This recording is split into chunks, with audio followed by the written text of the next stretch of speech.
गर्मी की छुट्टियां शुरू होते ही घर में वही पुरानी बातचीत शुरू हो गई थी। इस बार ननिहाल हो आओ। मैं तब 18 साल का था। कॉलेज की पढ़ाई अभी अभी खत्म हुई थी और दिमाग में बस एक ही चीज थी, आजादी। मामा का घर गांव में था। एक ऐसा गांव जहां गर्मियों में दोपहर के वक्त कुत्ते भी छांव ढूंढ लेते थे, जहां रात को बिजली चली जाए तो अंधेरा इतना गाढ़ा हो जाता था कि अपने हाथ भी सामने नहीं दिखते। माँ ने कहा था, ज्यादा दिन मत रुकना, वहाँ का घर पुराना है। मैं हंस दिया।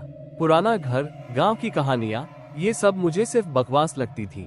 मुझे क्या पता था कि उसी घर में मेरी जिंदगी का सबसे डरावना हादसा मेरा इंतजार कर रहा है। गांव की पहली दोपहर के लगभग 2 बजे मैं गांव पहुंचा। सूरज आग उगल रहा था। चारों तरफ सन्नाटा। मामा का घर गांव के आखिरी सिरे पर था, थोड़ा अलग थलग। पीछे आम का बाग और बगल में एक पुराना सूखा कुआं। घर को देखते ही एक अजीब सा एहसास हुआ। दीवारों पर काली सीलन, लकड़ी का बड़ा दरवाजा और खिड़कियां जिनके कांच टूटे हुए थे, जैसे किसी ने अंदर से बाहर झांकते झांकते उन्हें तोड़ दिया हो। मामा ने मुस्कुराते हुए कहा, आ गया शहर का बाबू। मैं अंदर गया। घर के अंदर अजीब ठंडक थी, जबकि बाहर लू चल रही थी। उस पल मुझे पहली बार लगा, ये घर सही नहीं है। अमावस्या पहली रात, पहली बेचैनी। रात को खाना खाकर मैं उसी पुराने कमरे में सोने चला गया, जहाँ कभी मामा बचपन में रहा करते थे। कमरे में एक पुराना पलंग, दीवार पर टंगा टूटा शीशा और छत से लटकता पंखा जो चलते वक्त ची ची की आवाज करता था। रात के करीब 12 बज चुके थे। अचानक जैसे किसी ने ऊपर से जमीन पर कुछ गिराया हो। मैं उठ बैठा। फिर आवाज आई, खुर खुर, जैसे कोई नाखूनों से जमीन को खुरच रहा हो। मैंने दरवाजे की तरफ देखा। दरवाजा अपने आप धीरे धीरे खुल रहा था। हवा नहीं थी, पंखा बंद था, फिर भी दरवाजा खुल रहा था। मेरी सांसें तेज हो गईं और तभी दरवाजे के बाहर मुझे किसी के पैर दिखे, लेकिन वे पैर जमीन से कुछ इंच ऊपर हवा में थे। एक फुसफुसाती आवाज, अचानक एक आवाज आई, बहुत धीमी, लेकिन सीधे मेरे कानों के अंदर। तू आ गया। मेरे शरीर का हर बाल खड़ा हो गया। मैं चिल्लाना चाहता था, लेकिन आवाज गले में ही अटक गई। फिर वो आवाज बोली, गर्मी में कोई यहाँ नहीं आता, तू क्यों आया। उसी पल कमरे का शीशा अपने आप चकनाचूर हो गया और मुझे पहली बार एहसास हुआ, मैं मामा के घर अकेला नहीं था।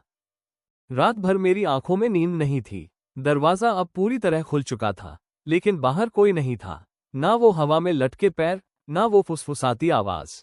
कमरे में बस एक चीज रह गई थी, डर। मैं पूरी रात पसीने में भीगता रहा। अजीब बात यह थी कि गर्मी के बावजूद मेरे हाथ पैर बर्फ की तरह ठंडे हो चुके थे। सुबह की पहली किरण जैसे ही खिड़की से अंदर आए, मैं दौड़कर बाहर निकल आया। सुबह की अजीब चुप्पी। गांव सुबह सुबह भी शांत था। पक्षियों की आवाज तक नहीं आ रही थी। मैंने देखा, मामा आंगन में बैठे थे, लेकिन उनकी आंखों के नीचे गहरे काले घेरे थे। मैंने हिम्मत करके कहा, मामा। रात को कमरे का दरवाजा अपने आप खुल गया था। मामा का चेहरा पीला पड़ गया। उन्होंने मेरी तरफ देखा, फिर इधर उधर नजर घुमाई और धीमी आवाज में बोले, रात की बातें दिन में नहीं करते। मेरे शरीर में फिर से सिहरन दौड़ गई। सूखे कुएं की तरफ खिंचाव। दोपहर का समय था। सूरज सिर के ऊपर था। अचानक मेरे कानों में वही आवाज गूंजने लगी, कुआं। मैंने सिर झटका, लेकिन आवाज फिर आए, पीछे आ। मेरे पैर अपने आप मामा के घर के पीछे बने सूखे कुएं की तरफ बढ़ने लगे। कुआं बहुत पुराना था। उसकी दीवारों पर काई जमी हुई थी और मुंह पर रखा पत्थर आधा टूटा हुआ था। जैसे ही मैं कुएं के पास पहुंचा, हवा अचानक ठंडी हो गई। मैंने नीचे झांका। अंधेरा, बहुत गहरा अंधेरा। और तभी छप, जैसे किसी ने नीचे पानी में छलांग लगाई हो। लेकिन कुआं तो सूखा था। कुएं से निकली आंखें, मेरे रोंगटे खड़े हो गए। अचानक कुएं के अंदर 2 लाल चमकती आंखें दिखाई दी और फिर एक आवाज, 18 साल, तू भी 18 का है। मैं पीछे हटने लगा, लेकिन मेरे पैर जैसे जमीन से चिपक गए हों। कुएं से एक साया बाहर निकलने लगा।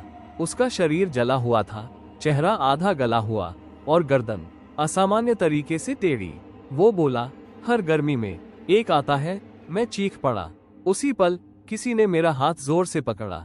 बुजुर्ग की चेतावनी। मैंने पीछे देखा, गांव के सबसे बुजुर्ग काका खड़े थे। उन्होंने मुझे खींचकर कुएं से दूर किया और गुस्से में बोले, कितनी बार कहा है, उस कुएं के पास मत जाना। मैं कांपते हुए बोला, काका, वहां कोई है। काका ने मेरी आंखों में देखा और धीरे से कहा, है, और वही तुझे बुला रहा है। मेरे मुंह से बस एक सवाल निकला, क्यों।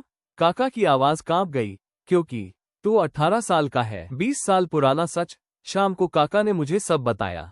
20 साल पहले इसी घर में मामा का एक दूर का भांजा गर्मी की छुट्टियों में आया था। उम्र 18 साल। एक दिन वो लड़का कुएं में गिरा हुआ मिला। लेकिन बात यहीं खत्म नहीं हुई। हर 3 साल में गर्मी के मौसम में 18 साल का एक लड़का या तो मर जाता या गायब हो जाता, और उन सबका एक ही कनेक्शन था, मामा का घर। अमावस्या रात का न्योता। उस रात मैंने तय कर लिया कि सुबह होते ही यहाँ से भाग जाऊंगा। लेकिन रात के 3 बजे मेरे कान के पास वही जानी पहचानी आवाज आई, भाग नहीं सकता, आज आखिरी रात है। और तभी कमरे की दीवारों से खून जैसा तरल टपकने लगा। दरवाजा जोर से बंद हो गया और कमरे के बीचों बीच वो साया खड़ा था, मुस्कुराते हुए। कमरे के बीच खड़ा वो साया मुस्कुरा रहा था। उसकी मुस्कान में दांत नहीं थे, बस काले गड्ढे। कमरे की दीवारों से टपकता लाल तरल जमीन पर फैल रहा था और उसकी बदबू से मेरा सिर घूमने लगा। मैं पीछे हटना चाहता था, लेकिन मेरा शरीर मेरी बात मानने को तैयार नहीं था। वो साया धीरे धीरे मेरी तरफ बढ़ा। हर कदम के साथ कमरे का तापमान गिरता जा रहा था। भूत, मेरा नाम याद है? उसने पहली बार अपना मुंह खोला। उसकी आवाज एक साथ कई लोगों की थी, जैसे बच्चे, बूढ़े, औरत, सब एक साथ बोल रहे हों। मेरा नाम। तुझे जानना है? मैं रोते हुए बोला। नहीं, मुझे कुछ नहीं जानना, मुझे जाने दो। वो हंसा। हंसी ऐसी थी जैसे सूखे गले से कोई लोहे को रगड़ रहा हो। नाम नहीं जानेगा तो बचेगा नहीं।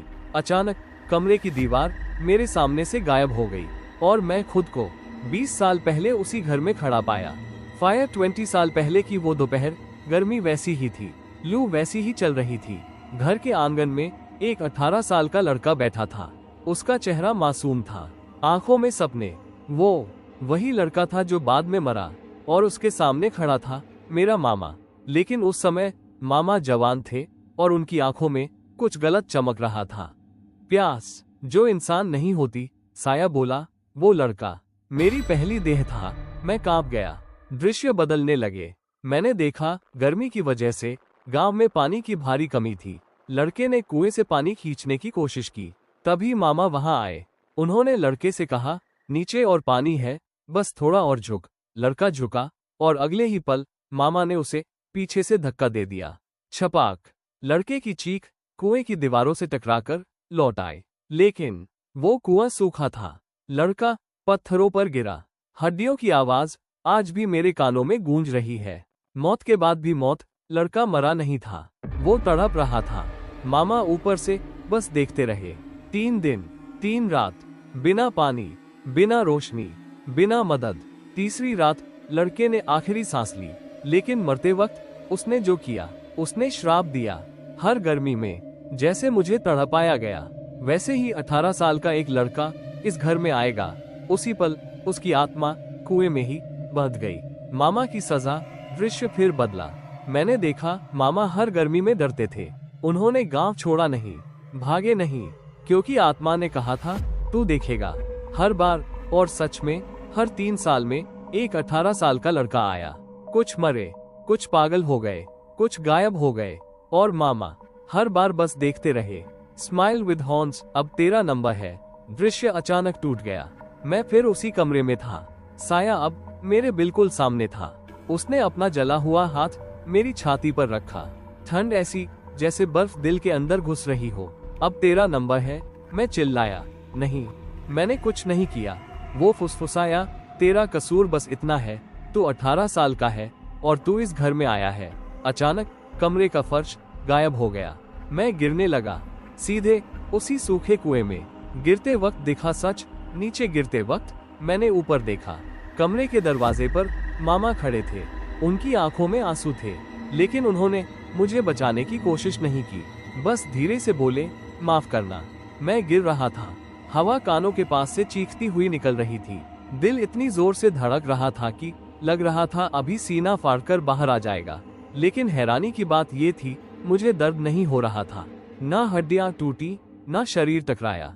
मैं धीरे धीरे अंधेरे में उतर रहा था, कुएं के अंदर। मौत से भी नीचे। जब मेरे पैर जमीन से लगे तो वहां पत्थर नहीं थे, वहां गीली मिट्टी थी, लेकिन कुआं तो सूखा था। मैंने चारों तरफ देखा, कुएं की दीवारें अब गोल नहीं थी, वो सांस ले रही थी। हाँ, दीवारें हिल रही थी, जैसे वो जिंदा हो। अचानक मेरे पीछे से किसी ने कहा, नया आया है। मेरी रूह कांप गई। वो लोग जो मरे नहीं। मैंने पीछे मुड़कर देखा। अंधेरे में कई आकृतियां खड़ी थीं। कुछ के हाथ टूटे हुए, कुछ की गर्दन उल्टी, कुछ के चेहरे पर आंखें ही नहीं थी, लेकिन सबकी उम्र एक जैसी थी, 18 साल। मेरे मुंह से बस एक शब्द निकला, कौन हो तुम? एक लड़का आगे आया। उसकी आवाज खोखली थी। हम वही हैं जो गर्मी में आए थे और कभी वापस नहीं गए। उसने अपनी शर्ट उठाई। उसके सीने में दिल की जगह एक काला गड्ढा था। फायर कुएं का नियम, वो लड़का बोला, ये जगह नर्क नहीं है, इससे भी नीचे है। यहाँ मरने नहीं देते, यहाँ बनाते हैं। मैं समझ नहीं पाया। तभी पूरा कुआं कांपने लगा और वो आ गया, वो साया। अब वो और भी बड़ा था। उसका शरीर कई आत्माओं से बना था। चेहरे बदल रहे थे, कभी बच्चे, कभी बूढ़े, कभी वही पहला लड़का। आत्मा का सच, उसने कहा, मैं अकेला नहीं हूँ, मैं सब हूँ। उसने जोर से जमीन पर पैर मारा और तभी दीवारों से और चेहरे निकलने लगे। हर 18 साल का लड़का जो यहाँ मरता है वो मुझ में जुड़ जाता है, इसलिए मैं बढ़ता हूँ, ताकतवर होता हूँ। मेरी सांसें रुकने लगी। मैंने चिल्लाकर कहा, तो तुम मुझे क्यों चाहते हो? वो हंसा, अंतिम कड़ी, क्योंकि तू आखिरी कड़ी है। उसने बताया, श्राप पूरा होने वाला था। 20 साल पहले जो लड़का मरा था, उसके बाद 6 लड़के आए, मैं 7वां था, और 7 पूरा होते ही मैं इस कुएं से बाहर निकल सकता हूँ। मेरे पैरों तले जमीन खिसक गई और पहला जिस पर मैं चढ़ूंगा वो होगा तेरा मामा। क्राइम टूटता हुआ सच, मुझे मामा का चेहरा याद आया। उनकी थकी आंखें, उनका डर। वो सजा भुगत रहे थे, लेकिन क्या मैं खुद को कुर्बान कर सकता था? वो साया मेरे पास आया। उसने मेरे कान में फुसफुसाया, या तो तू यहाँ रहेगा या पूरा गांव मरेगा। कुकिंग नाइफ एक आखिरी रास्ता। तभी वही पहला लड़का जिसकी वजह से सब शुरू हुआ था मेरे पास आया। उसने धीरे से कहा, एक रास्ता है। मैंने उम्मीद से देखा, अगर कोई अपनी मर्जी से कुएं में बंध जाए तो श्राप टूट सकता है, लेकिन वो इंसान कभी वापस नहीं आएगा। मेरे सामने 2 रास्ते थे, खुद को कुर्बान कर दूं, बाहर जाकर सबको मरते देखूं, और ऊपर मामा सो रहे थे। कुएं के अंदर हर आत्मा मेरी तरफ देख रही थी। उनकी आंखों में उम्मीद नहीं थी, बस थकान थी, जैसे वो सदियों से एक ही सवाल पूछ रहे हो, अब कौन हमें आजाद करेगा? मेरे कानों में दिल की धड़कन गूंज रही थी। पसीना नहीं था, क्योंकि यहाँ गर्मी नहीं थी, यहाँ सिर्फ मौत की ठंडक थी। मेरा फैसला, मैंने आंखें बंद की। माँ का चेहरा दिखा, मामा की थकी हुई आंखें, गांव के बच्चे जो हर गर्मी में खेलते थे। अगर मैं नहीं रुका तो वो साया बाहर आ जाएगा। मैंने धीरे से कहा, मैं रुकूंगा। पूरा कुआं सन हो गया। पहली बार उस साए के चेहरे पर डर था। Smile with horn. साए की चीख, नहीं, तू नहीं समझता, तू खुद को मिटा देगा। मैंने उसकी तरफ देखा। अगर मेरी एक जिंदगी से सब बच सकते हैं तो ये सौदा बुरा नहीं। पहले लड़के की आत्मा मेरे सामने आई। उसकी आंखों में पहली बार शांति थी। धन्यवाद। फायर श्राप टूटने की शुरुआत। जैसे ही मैंने कुएं की जमीन पर घुटने टेके, कुएं की दीवारें जलने लगी। आग नहीं थी, रोशनी थी। एक एक करके आत्माएं उस रोशनी में घुलने लगी। वो साया चिल्लाने लगा, उसका शरीर टूटने लगा, चेहरे गिरने लगे, आवाजें खामोश होती गईं। आखिरी चीख, गर्मी, हर गर्मी कोई आएगा, और फिर सन्नाटा। बाहर की दुनिया। सुबह हुई। गांव वालों ने देखा, कुएं से तेज हवा निकली। कुआं हमेशा के लिए धंस गया। मामा दौड़ते हुए आए। उन्होंने कुएं में झांका। भांजे, कोई जवाब नहीं, सिर्फ एक ठंडी हवा जो कुएं से निकलकर आसमान में खो गई। आज की सच्चाई। आज उस घटना को 10 साल हो चुके हैं।